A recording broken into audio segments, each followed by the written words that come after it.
કાયદેસરની કાર્યવાહી કરશું. ખુદ કૃષિ મંત્રી પણ કહે છે. સવાલ એ થાય છે કે આ કૃષિ મંત્રી પોતે નેનો જે પેદા કરે છે એ ક્રિપ્કો લિપ્કો કરે છે, જે સરકારના અંતર્ગત આવે છે. પેદા જ ના કરો તો તમારે ક્યાં વેચવાનો સવાલ આવે? તમે ઉત્પાદન કરો છો અને કહો છો જો જે વેચશે એના ઉપર કાયદેસર કાર્યવાહી કરશું. આવું ના સરકાર જે છે એ પાક વીમાના મુદ્દા ઉપર, જેની હું માત્ર બ્રીફ કહીશ, ડિટેલમાં કઈ કહેશે. સરકારે 2022માં રતનસિંહ ડોડિયાની પિટિશન ઉપર જે છે એવું કહ્યું હતું, આ સરકારના શબ્દો છે કે પાક વીમાના આંકડા અમે બદલ્યા છે. આવું એફિડેવિટમાં લેખિતમાં આપ્યું છે કોર્ટમાં. કારણ કે જે રીતનું નુકસાન થયું છે એ પાક વીમા કંપનીને પોસાય તેવું નથી. એટલે આ સરકાર કંપનીઓ માટે કામ કરે છે કે ખેડૂતો માટે કામ કરે છે, આ સૌથી મોટી વાત છે.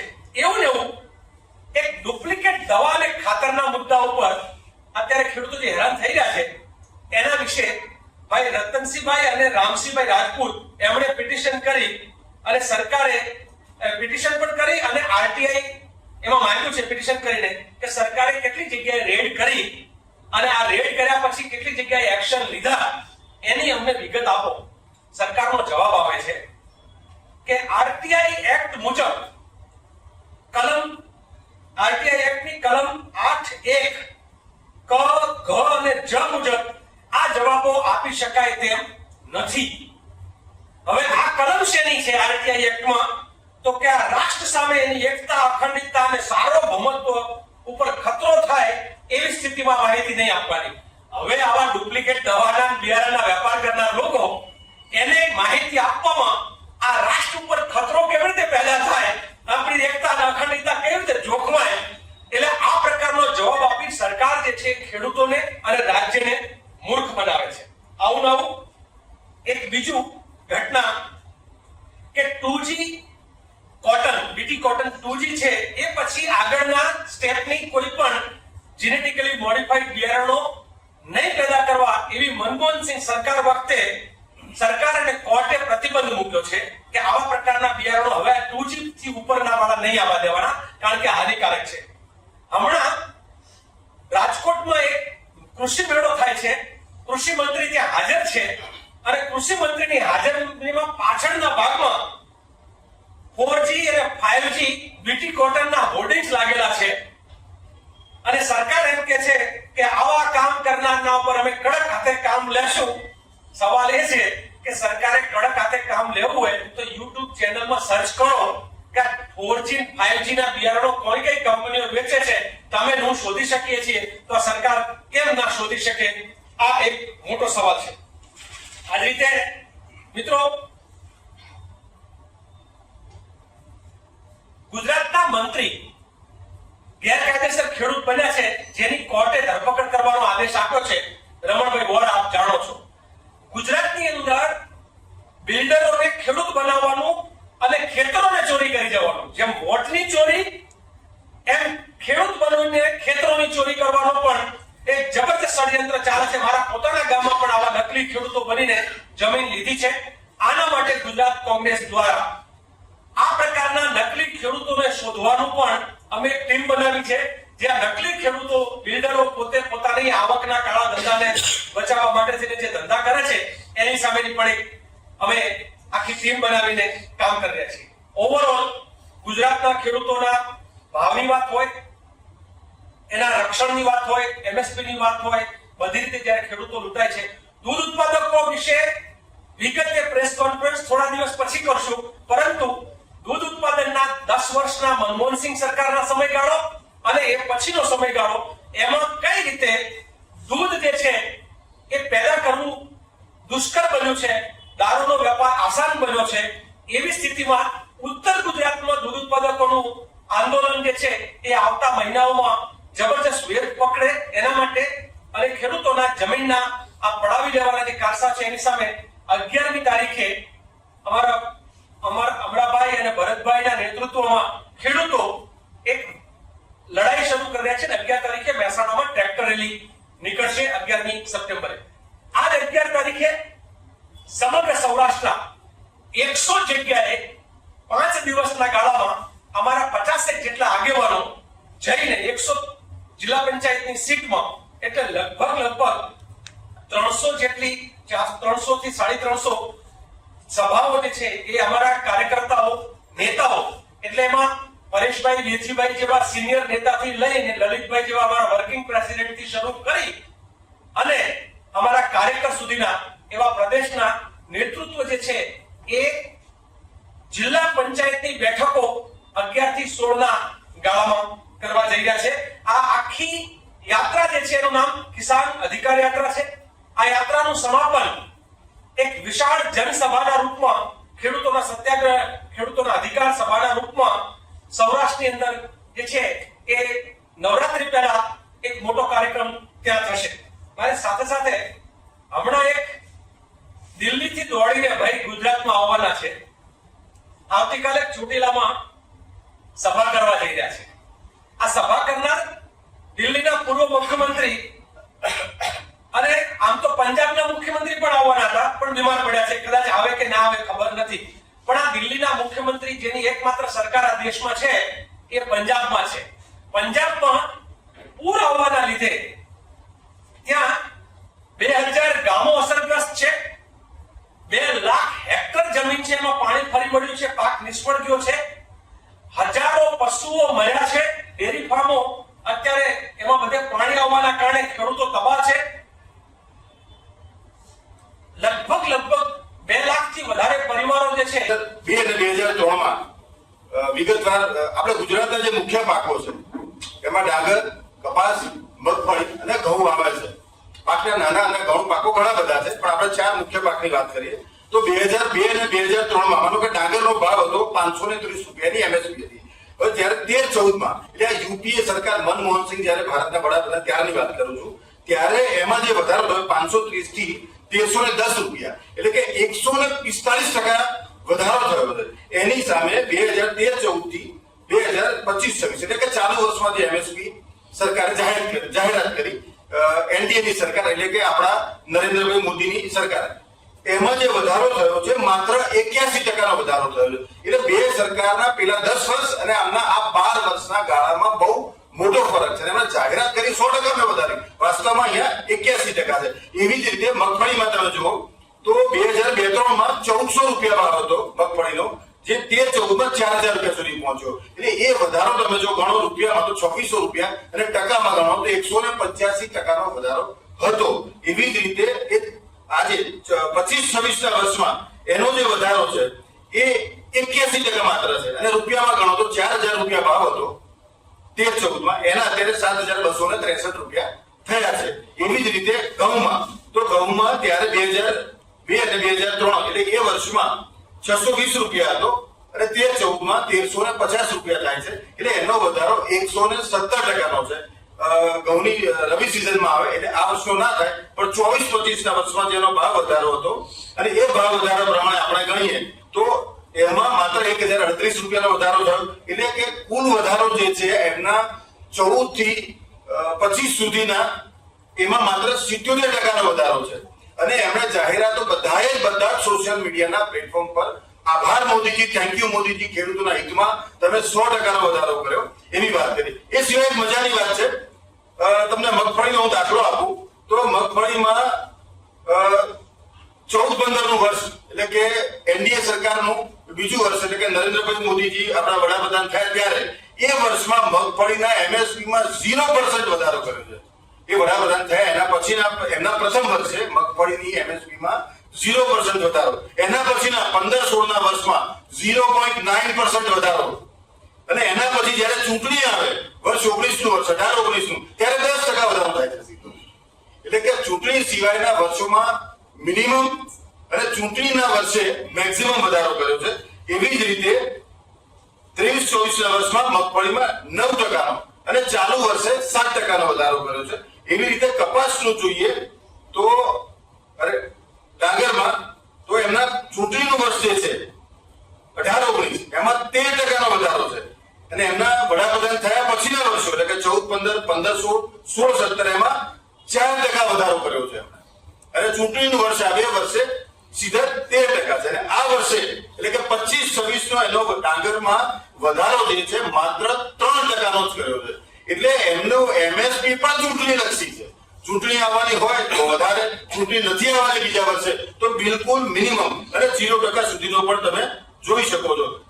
એટલે એવી રીતે એમએસપી પણ આ જ રીતે છે ને એમએસપી માં પણ એમની પાસે કોઈ જાદુઈ લાકડી હોય એવું છે.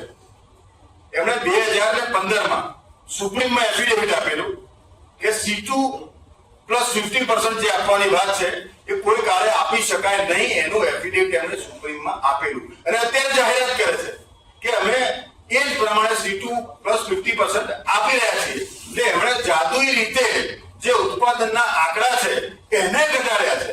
વાસ્તવમાં ઉત્પાદનના જે ઇનપુટના જે ખર્ચ છે એમાં ડીઝલ, રાસાયણિક ખાતર, બિયારણ, દવા અને મજૂરી આ બધામાં જ બમણાથી વધારે વધારો થયો છે. એટલે કે જેનો ઉત્પાદન ખર્ચ આવે એ વધે, એના બદલે આમની પાસે કોઈ એવી જાદુઈ લાકડી છે કે ખર્ચો ઘટાડી અને આજે C2 પ્લસ 50 આપીએ છે એવી ખોટી અને વાહિયાત જાહેરાત કરે છે. હવે આ લોકો જયારે ભારતીય જનતા પાર્ટીના લોકો જુઠ્ઠું જ બોલે છે ત્યારે એવું લાગે કે આ તમે થોડું વધારે પડતું કહી રહ્યા છો. પણ બીજી એક વાત મારે તમને કહેવી છે.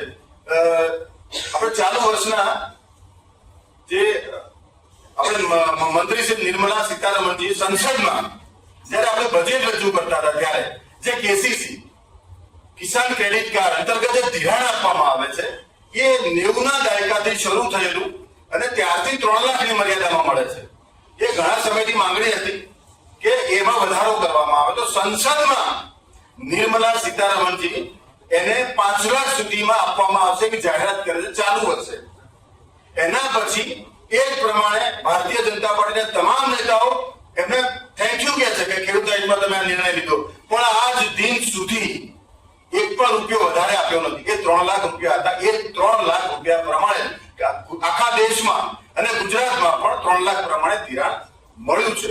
ગુજરાતમાં જુનાગઢ ડિસ્ટ્રિક્ટ બેંકે સોસાયટીઓને 5 લાખ પ્રમાણે ધિરાણ કરી દીધું. એમના ભરોસે કે સંસદમાં જયારે વાત થઈ છે ત્યારે એ જ પ્રમાણે નિયમ પણ આવશે અને આપણે ધિરાણ પણ આપવાનું થશે. એટલે એમણે ધિરાણ 5 લાખ પ્રમાણે કર્યું. તો આજની તારીખે એમને 3 લાખથી જે વધારાના 2 લાખ રૂપિયા આપ્યા એના પર 13% વ્યાજ ઉધાર્યું છે. એટલે આ માત્ર ને માત્ર ખેડૂતોના હિતની વાત કરવાની અને વાસ્તવિકતા એનાથી બિલકુલ વિપરીત રીતે કામ કરી રહ્યા છે. એવી જ રીતે જેને કામ કરવું જોઈએ, જેની સરકાર છે એને એ પક્ષના રાષ્ટ્રીય વડા છે, ત્યારે એને પંજાબના ખેડૂતોના આંસુ લૂછવાના બદલે ગુજરાતમાં રાજકીય રોટલો શેકવા માટે અહીંયા આવી રહ્યા છે. એ પણ આપણે બધાએ વિચારવાની જરૂર છે. થોડું એમએસપી અને વીમા વિશે યુવરાજસિંહભાઈ છે વાત કરશે, પછી આપના સવાલ. એ જુદી છે. તમને 2002 અને 2003માં વિગતવાર આપણે ગુજરાતના જે મુખ્ય પાકો છે એમાં ડાંગર, કપાસ, મગફળી અને ઘઉં વાવે છે. પાકના નાના અને ઘઉં પાકો ઘણા બધા છે, પણ આપણે 4 મુખ્ય પાકની વાત કરીએ તો 2002 અને 2003માં માનો કે ડાંગરનો ભાવ હતો 530 રૂપિયાની એમએસપી હતી. હવે જ્યારે 13-14માં એટલે આ યુપીએ સરકાર મનમોહનસિંહ જયારે ભારતના વડાપ્રધાન ત્યારની વાત કરું છું ત્યારે એમાં જે વધારો થયો 530 થી 1310 રૂપિયા, એટલે કે 145% વધારો થયો છે. એની સામે 2013-14 થી 2025-26 એટલે કે ચાલુ વર્ષમાં જે એમએસપી સરકારે જાહેરાત કરી એનડીએ ની સરકાર એટલે કે આપણા નરેન્દ્રભાઈ મોદીની સરકાર, એમાં જે વધારો થયો છે માત્ર 81% વધારો થયો છે. એટલે બે સરકારના પેલા 10 વર્ષ અને આમના આ 12 વર્ષના ગાળામાં બહુ મોટો ફરક છે. એમણે જાહેરાત કરી 100% વધારી, વાસ્તવમાં અહીંયા 81% છે. એવી જ રીતે મગફળીમાં તમે જુઓ તો 2002-03માં 1400 રૂપિયા ભાવ હતો મગફળીનો, જે 13-14માં 4000 રૂપિયા સુધી પહોંચ્યો. એટલે એ વધારો તમે જો ગણો રૂપિયામાં તો 2600 રૂપિયા અને ટકામાં ગણો તો 185%નો વધારો હતો. એવી જ રીતે આજે 25-26ના વર્ષમાં એનો જે વધારો છે એ 81% માત્ર છે અને રૂપિયામાં ગણો તો 4000 રૂપિયા ભાવ હતો 13-14માં, એના અત્યારે 7263 રૂપિયા થયા છે. એવી જ રીતે ઘઉંમાં ત્યારે 2002 અને 2003 એટલે એ વર્ષમાં 620 રૂપિયા હતો અને 13-14માં 1350 રૂપિયા થાય છે. એટલે એનો વધારો 117%નો છે.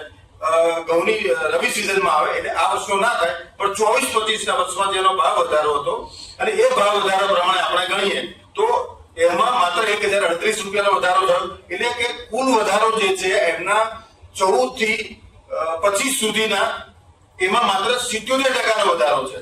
અને એમણે જાહેરાતો બધા સોશિયલ મીડિયાના પ્લેટફોર્મ પર આભાર મોદીજી, થેન્ક યુ મોદીજી, ખેડૂતોના હિતમાં તમે 100% વધારો કર્યો એવી વાત કરી. એ સિવાય એક મજાની વાત છે, તમને મગફળીનો હું દાખલો આપું તો મગફળીમાં 14-15નું વર્ષ એટલે કે એનડીએ સરકારનું બીજું વર્ષ એટલે કે નરેન્દ્રભાઈ મોદીજી આપણા વડાપ્રધાન થયા ત્યારે એ વર્ષમાં મગફળીના એમએસપીમાં 0% વધારો કર્યો છે. એ વડાપ્રધાન થયા એના પછીના એમના પ્રથમ વર્ષે મગફળીની એમએસપીમાં 0% વધારો, એના પછીના 15-16ના વર્ષમાં 0.9% વધારો, અને એના પછી જયારે ચૂંટણી આવે વર્ષ 19નું વર્ષ 18-19નું ત્યારે 10% વધારો થાય છે. એટલે કે ચૂંટણી સિવાયના વર્ષોમાં મિનિમમ અને ચૂંટણીના વર્ષે મેક્સિમમ વધારો કર્યો છે. એવી જ રીતે 23-24ના વર્ષમાં મગફળીમાં 9%નો અને ચાલુ વર્ષે 7%નો વધારો કર્યો છે. એવી રીતે કપાસનું જોઈએ તો ડાંગરમાં તો એમના ચૂંટણીનું વર્ષ જે છે 18-19 એમાં 13%નો વધારો છે, અને એમના વડાપ્રધાન થયા પછીના વર્ષો એટલે કે 14-15, 15-16, 16-17 એમાં 4% વધારો કર્યો છે.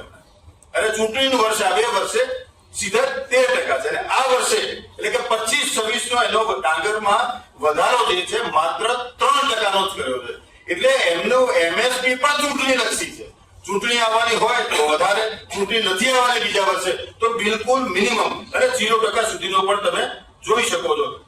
એટલે એવી રીતે એમએસપી પણ આ જ રીતે છે. ને એમાં એમએસપી માં પણ એમની પાસે કોઈ જાદુઈ લાકડી હોય એવું છે.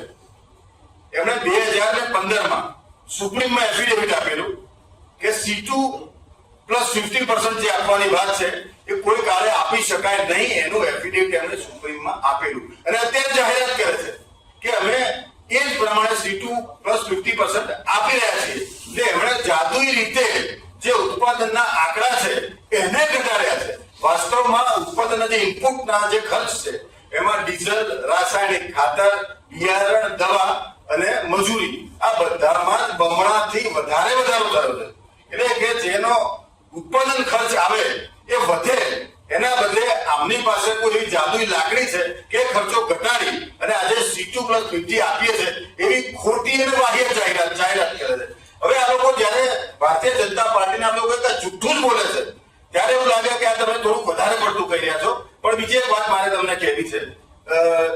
આપણે ચાલુ વર્ષના જે આપણે મંત્રી શ્રી નિર્મલા સીતારમણજી સંસદમાં જયારે આપણે બજેટ રજૂ કરતા હતા ત્યારે જે કેસીસી કિસાન ક્રેડિટ કાર્ડ અંતર્ગત જે ધિરાણ આપવામાં આવે છે એ 90ના દાયકાથી શરૂ થયેલું અને ત્યારથી 3 લાખની મર્યાદામાં મળે છે. એ ઘણા સમયથી માંગણી હતી કે એમાં વધારો કરવામાં આવે તો સંસદમાં નિર્મલા સીતારમણજી એને 5 લાખ સુધીમાં આપવામાં આવશે કે જાહેરાત કરે છે ચાલુ વર્ષે. એના પછી એ જ પ્રમાણે ભારતીય જનતા પાર્ટીના તમામ નેતાઓ એમને થેન્ક યુ કહે છે કે ખેડૂત હિતમાં તમે આ નિર્ણય લીધો, પણ આજ દિન સુધી એક પણ રૂપિયો વધારે આપ્યો નથી. એ 3 લાખ રૂપિયા હતા. એ 3 લાખ રૂપિયા પ્રમાણે આખા દેશમાં અને ગુજરાતમાં પણ 3 લાખ પ્રમાણે ધિરાણ મળ્યું છે. ગુજરાતમાં જુનાગઢ ડિસ્ટ્રિક્ટ બેંકે સોસાયટીઓને 5 લાખ પ્રમાણે ધિરાણ કરી દીધું. એમના ભરોસે કે સંસદમાં જયારે વાત થઈ છે ત્યારે એ જ પ્રમાણે નિયમ પણ આવશે અને આપણે ધિરાણ પણ આપવાનું થશે. એટલે એમણે ધિરાણ 5 લાખ પ્રમાણે કર્યું. તો આજની તારીખે એમને 3 લાખથી જે વધારાના 2 લાખ રૂપિયા આપ્યા એના પર 13% વ્યાજ ઉધાર્યું છે. એટલે આ માત્ર ને માત્ર ખેડૂતોના ત્યારે જે વીમાઓ મળતા હતા એમાં ચેન્જ કરી અને આપણા એનડીએના વડાપ્રધાન કંઈક નવું લઈ આવ્યા કે આનાથી દેશના કિસાનોને હવે કોઈ ચિંતાનું કારણ રહેતું જ નથી. તમે વાવો અને ફસલ તમારી વેચો ત્યાં સુધી હવે તમારે ચિંતા નહીં. એ યોજના લઈ આવ્યા પ્રધાનમંત્રી ફસલ વીમા યોજના 2016માં લોન્ચ કરી.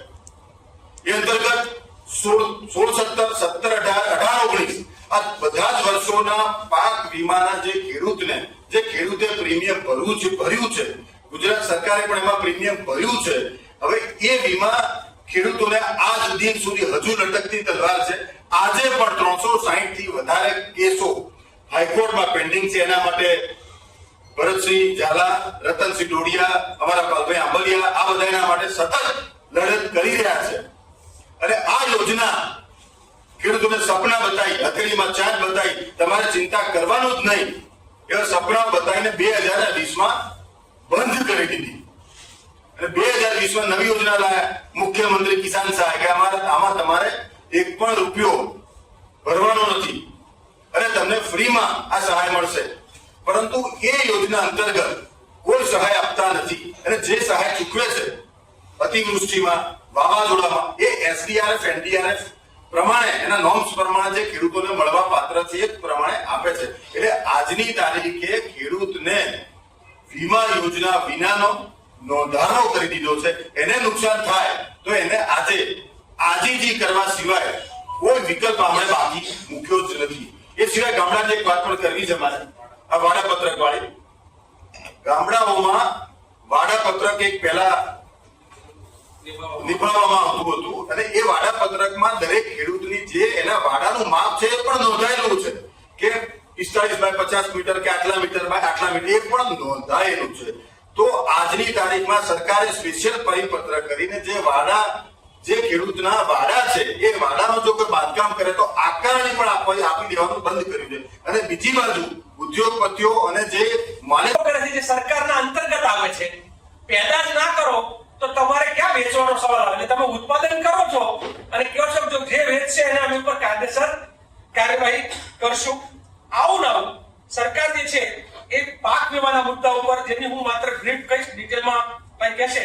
સરકારે 2022માં રતનસિંહ ડોડિયાની પિટિશન ઉપર જે છે એવું કહ્યું હતું, આ સરકારના શબ્દો છે કે પાક વીમાના આંકડા અમે બદલ્યા છે. આવું એફિડેવિટમાં લેખિતમાં આપ્યું છે કોર્ટમાં. કારણ કે જે રીતનું નુકસાન થયું છે એ પાક વીમા કંપનીને પોસાય તેવું નથી. એટલે આ સરકાર કંપનીઓ માટે કામ કરે છે કે ખેડૂતો માટે કામ કરે છે, આ સૌથી મોટી વાત છે. એવું ને એવું એક ડુપ્લિકેટ દવા અને ખાતરના મુદ્દા ઉપર અત્યારે ખેડૂતો જે હેરાન થઈ રહ્યા છે એના વિશે ભાઈ રતનસિંહભાઈ અને રામસિંહભાઈ રાજપૂત એમણે પિટિશન કરી અને સરકારે પિટિશન પણ કરી અને આરટીઆઈ એમાં માંગ્યું છે પિટિશન કરીને કે સરકારે કેટલી જગ્યાએ રેડ કરી અને આ રેડ કર્યા પછી કેટલી જગ્યાએ એક્શન લીધા એની અમને વિગત આપો. સરકારનો જવાબ આવે છે કે આરટીઆઈ એક્ટ મુજબ આરટીઆઈ એક્ટની કલમ 8(1) ક, ઘ અને જ મુજબ આ જવાબો આપી શકાય તેમ નથી. હવે આ કલમ શેની છે આરટીઆઈ એક્ટમાં? તો કે આ રાષ્ટ્ર સામે એની એકતા, અખંડિતતા અને સાર્વભૌમત્વ ઉપર ખતરો થાય એવી સ્થિતિમાં માહિતી નહીં આપવાની. હવે આવા ડુપ્લિકેટ દવાના બિયારણના વેપાર કરનાર લોકો એને માહિતી આપવામાં આ રાષ્ટ્ર ઉપર ખતરો કેવી રીતે પેદા થાય, આપણી એકતા અને અખંડિતતા કેવી રીતે જોખમાય, એટલે આ પ્રકારનો જવાબ આપી સરકાર જે છે ખેડૂતોને અને રાજ્યને મૂર્ખ બનાવે છે. આવું નવું એક બીજું ઘટના કે 2G cotton, BT cotton 2G છે એ પછી આગળના સ્ટેપની કોઈ પણ જેનેટિકલી મોડિફાઈડ બિયારણો નહીં પેદા કરવા એવી મનમોહનસિંહ સરકાર વખતે સરકાર અને કોર્ટે પ્રતિબંધ મૂક્યો છે કે આવા પ્રકારના બિયારણો હવે 2G થી ઉપરના વાળા નહીં આવવા દેવાના, કારણ કે હાનિકારક છે. હમણાં રાજકોટમાં એક કૃષિ મેળો થાય છે, કૃષિ મંત્રી ત્યાં હાજર છે અને કૃષિ મંત્રીની હાજરીમાં પાછળના ભાગમાં 4G અને 5G બીટી કોટનના હોર્ડિંગ્સ લાગેલા છે અને સરકાર એમ કે છે કે આવા કામ કરનારના ઉપર અમે કડક હાથે કામ લેશું. સવાલ એ છે કે સરકારે કડક હાથે કામ લેવું હોય તો YouTube ચેનલમાં સર્ચ કરો કે 4G 5G ના બિયારણો કઈ કઈ કંપનીઓ વેચે છે, તમે હું શોધી શકીએ છીએ તો સરકાર કેમ ના શોધી શકે? આ એક મોટો સવાલ છે. આ રીતે મિત્રો ગુજરાતના મંત્રી ગેરકાયદેસર ખેડૂત બન્યા છે, જેની કોર્ટે ધરપકડ કરવાનો આદેશ આપ્યો છે, રમણભાઈ વોરા, આપ જાણો છો. ગુજરાતની અંદર બિલ્ડરોને ખેડૂત બનાવવાનું અને ખેતરોને ચોરી કરી જવાનું, જેમ વોટની ચોરી એમ ખેડૂત બનીને ખેતરોની ચોરી કરવાનો પણ એક જબરદસ્ત ષડયંત્ર ચાલે છે. મારા પોતાના ગામમાં પણ આવા નકલી ખેડૂતો બનીને જમીન લીધી છે. આના માટે ગુજરાત કોંગ્રેસ દ્વારા આ પ્રકારના નકલી ખેડૂતોને શોધવાનું પણ અમે એક ટીમ બનાવી છે જ્યાં નકલી ખેડૂતો બિલ્ડરો પોતે પોતાની આવકના કાળા ધંધાને બચાવવા માટે થઈને જે ધંધા કરે છે એની સામેની પણ એક અમે આખી ટીમ બનાવીને કામ કરી રહ્યા છીએ. ઓવરઓલ ગુજરાતના ખેડૂતોના ભાવની વાત હોય, એના રક્ષણની વાત હોય, એમએસપી ની વાત હોય, બધી રીતે જ્યારે ખેડૂતો લૂંટાય છે, દૂધ ઉત્પાદકો વિશે વિગતે પ્રેસ કોન્ફરન્સ થોડા દિવસ પછી કરશું. પરંતુ દૂધ ઉત્પાદનના 10 વર્ષના મનમોહનસિંહ સરકારના સમયગાળો અને એ પછીનો સમયગાળો, એમાં કઈ રીતે દૂધ જે છે એ પેદા કરવું દુષ્કર બન્યું છે, દારૂનો વેપાર આસાન બન્યો છે, એવી સ્થિતિમાં ઉત્તર ગુજરાતમાં દૂધ ઉત્પાદકોનું આંદોલન જે છે એ આવતા મહિનાઓમાં જબરજસ્ત વેગ પકડે એના માટે અને ખેડૂતોના જમીનના આ પડાવી લેવાના જે કારસા છે એની સામે 11મી તારીખે અમારા અમરાભાઈ અને ભરતભાઈના નેતૃત્વમાં ખેડૂતો એક લડાઈ શરૂ કરી રહ્યા છે. 11 તારીખે મહેસાણામાં ટ્રેક્ટર રેલી નીકળશે 11મી સપ્ટેમ્બરે. આ 11 તારીખે સમગ્ર સૌરાષ્ટ્રના 100 જગ્યાએ 5 દિવસના ગાળામાં અમારા 50 જેટલા આગેવાનો જઈને 100 જિલ્લા પંચાયતની સીટમાં એટલે લગભગ 300 જેટલી 300 થી 350 સભાઓ જે છે એ અમારા કાર્યકર્તાઓ નેતાઓ એટલે એમાં પરેશભાઈ વેજીભાઈ જેવા સિનિયર નેતાથી લઈને લલિતભાઈ જેવા અમારા વર્કિંગ પ્રેસિડેન્ટ થી શરૂ કરી અને અમારા કાર્યકર સુધીના એવા પ્રદેશના નેતૃત્વ જે છે એ જિલ્લા પંચાયતની બેઠકો 11 થી 16 ના ગાળામાં કરવા જઈ રહ્યા છે. આ આખી યાત્રા જે છે એનું નામ કિસાન અધિકાર યાત્રા છે. આ યાત્રાનું સમાપન એક વિશાળ જનસભાના રૂપમાં ખેડૂતોના સત્યાગ્રહ, ખેડૂતોના અધિકાર સભાના રૂપમાં સૌરાષ્ટ્રની અંદર જે છે એ નવરાત્રી પહેલા એક મોટો કાર્યક્રમ ત્યાં થશે. મારી સાથે સાથે હમણાં એક દિલ્હીથી દોડીને ભાઈ ગુજરાતમાં આવવાના છે. આવતીકાલે ચોટીલામાં સભા કરવા જઈ રહ્યા છે. આ સભા કરનાર દિલ્હીના પૂર્વ મુખ્યમંત્રી અને આમ તો પંજાબના મુખ્યમંત્રી પણ આવવાના હતા પણ બીમાર પડ્યા છે. કદાચ આવે કે ના આવે ખબર નથી. પણ આ દિલ્હીના મુખ્યમંત્રી જેની એકમાત્ર સરકાર આ દેશમાં છે એ પંજાબમાં છે. પંજાબમાં પૂર આવવાના લીધે ત્યાં સરકાર વિશે જે છાપ ઉભી થઈ છે, આમ તો નરેન્દ્રભાઈ જ્યારે ગુજરાતના મુખ્યમંત્રી હતા ત્યારથી આ એમની એક છાપ છે કે નરેન્દ્ર મોદી કિસાન વિરોધી, આ એક સૂત્ર હતું. અને નરેન્દ્રભાઈ જે છે એની પછી આવનાર મુખ્યમંત્રીઓ પણ આ જ કામ કર્યું, મંત્રીમંડળ પણ આ જ કરે છે. શરૂઆત એમની 2003 ના ગાળામાં એમણે કિસાન વિરોધી નીતિઓ બનાવવાનું શરૂ કર્યું. પહેલો ઘા એ એમણે ગુજરાતની અંદર ગુજરાત ડેરી વિકાસ નિગમની જમીનો, ખાસ કરીને સૌરાષ્ટ્રના 6 દૂધ સંઘોની જમીનો અને અમદાવાદ આબાદ ડેરીની જમીન એ માત્ર ₹1 ભાડા પટ્ટા ઉપર એ સરકાર જે છે એને લઈ લીધી જમીનો પાછી. અને અમદાવાદનું આબાદની જે વાત એ તો ખાસ કરીને એક કોન્ક્લેવ બનાવવા માટે, એક પેલું ખેલકૂદ માટેની જગ્યા બનાવવા માટે ખાનગી કંપનીને આપી દીધી. એ બાબતની આપ સૌને જાણકારી હશે. આ ખેલ ત્યારથી શરૂ થાય છે. ધીમે ધીમે ગુજરાતના લોકોની જમીનો જે છે એ કેમ લૂંટી શકાય એ માટેની એક પછી એક નીતિઓ ગુજરાત સરકાર બનાવે છે. 2011-12 માં બનેલો LARR નો કાયદો એટલે જમીન સંપાદનનો ભારત દેશનો જે કાયદો હતો એ નરેન્દ્રભાઈ વડાપ્રધાન બન્યા પછી તરત જ જમીન અધ્યાદેશ લાવી અને લોકોની જમીનો કઈ રીતે લઈ શકાય એ માટે એમણે સુધારા વધારા પણ કર્યા. વાત આટલેથી અટકતી નથી. એક પછી એક ઘટનાઓ આગળ વધતી જાય છે. હમણાં ભારતમાલા પ્રોજેક્ટ, જેના વિશે આપ સૌ જાણતા હશો કે જે થરાદથી લઈને અમદાવાદ સુધી એક્સપ્રેસ વે જે નીકળવાનો, આમાં જમીનોના સંપાદનમાં ભેદભાવ. ખેડૂત ખેતી કરતો વ્યક્તિ એને મીટરે ₹20 એટલે લગભગ જે છે એ વીઘે ને ₹2 લાખ જંત્રી ભાવના 4 ગણા મળે છે. જ્યારે એ જ જમીનો આજ સરકારના નેતાઓના દીકરાઓ અને દલાલો એડવાન્સમાં ખબર હોય એટલે એને કરાવીને એ જ જગ્યા ઉપર 4500 ના ભાવ લેખે સ્ક્વેર મીટર જમીન, એટલે એ જ જમીન બાજુબાજુના 2 સેડા પાડોશી એકને ₹20 લેખે મીટર મળે છે અને એક જે છે એને 4500 સુધીનો એવોર્ડ મળે છે. એટલે એક તરફ વીઘે 2 લાખ રૂપિયા ચૂકવાય, બીજી બાજુ વીઘે 80 લાખ રૂપિયા સુધીની રકમ જે છે આના એવોર્ડ થયેલા છે. હું આ પુરાવા સાથે ખૂબ બધા ડોક્યુમેન્ટ સાથે તમારી વચ્ચે આવ્યો છું. ભાઈ અમરાભાઈ, ભરતભાઈ આ લોકો બનાસકાંઠામાં લડાઈ લડી રહ્યા છે અને એ આવતી 11મી તારીખે મહેસાણા ખાતે ટ્રેક્ટર રેલી આયોજન કરીને આખા જ વિસ્તારના લોકો જે છે એની લડાઈની વાત કરશે. મારે તમને મારા મોબાઈલમાં એક ફોટો છે, એમાં આપણા રાજ્યના મુખ્યમંત્રી જેને ગળે મળે છે એવા આ મુખ્યમંત્રી, એનો કદાચ હું તમને ક્લિપ મોકલી આપીશ કે માત્ર 4 દિવસમાં એની જમીન એને થાય છે.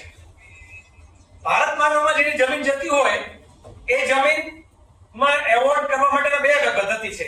ખેતીની જમીન હોય તો એના ઓછા ભાવ મળે છે, એ જ જમીનને જો એને કરી નાખવામાં આવે તો એના 1000 ગણા વધી જાય છે. એટલે એને કરીને એમના મિત્ર પાટણના બાલિસણા ગામના વ્યક્તિ કે જે છે એ મુકેશભાઈ કુબેરભાઈ પટેલ, આમની જમીન છે 4 દિવસમાં એને થાય છે. મારી પાસે એમનો સર્વે નંબર, એમનો એને ની તારીખ અને મંજૂર થયા તારીખ સુધીના બધા જ આંકડાઓ છે. આ ગુજરાતમાં 4 દિવસમાં એને એ કઈ પ્રોસેસ થી થાય જેને મુખ્યમંત્રી ગળે મળે છે એટલે એમના ખાસ મિત્ર છે, એ તપાસ કરી ત્યારે ખબર પડી. આવું અનેક જગ્યાએ બને છે. મારે આ વાતને આગળ લઈ જતા હું બધા મુદ્દાઓની વાત કર્યા પછી આખી એક આંદોલનની રણનીતિ છે એની પર ચર્ચા કરીશ.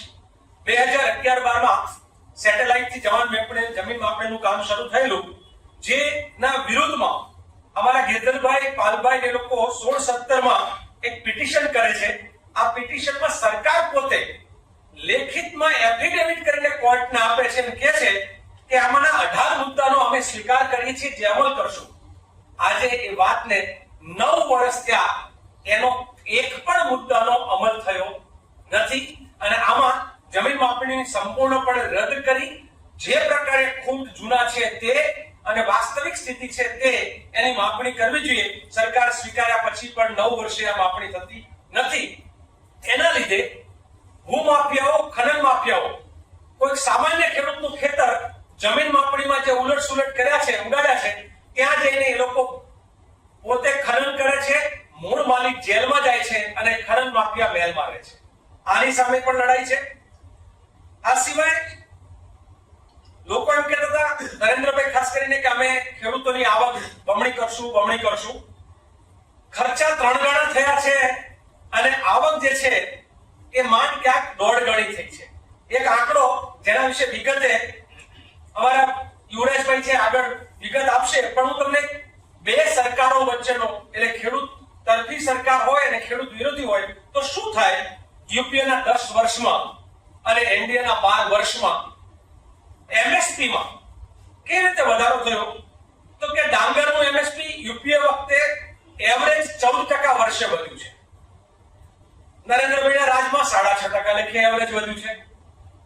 કપાસનો ભાવ મનમોહનસિંહજી વખતે 11% એવરેજ વધે છે, નરેન્દ્રભાઈ વખતે 8% એવરેજ વધે છે. મગફળીમાં યુપીએ વખતે 18.5% એવરેજ એમએસપી વધે છે. નરેન્દ્રભાઈએ ખેડૂતોનો વિકાસ કરવા માટે, એની આવક વધારવા માટે માત્ર 6.5% વધારો વાર્ષિક થાય છે. ઘઉં જે છે એમાં મનમોહનસિંહજી વખતે એવરેજ 12% એમએસપી વધે છે, નરેન્દ્રભાઈ વખતે એવરેજ 6% એમએસપી વધે છે. એટલે આ નવી જે 12 વર્ષની જે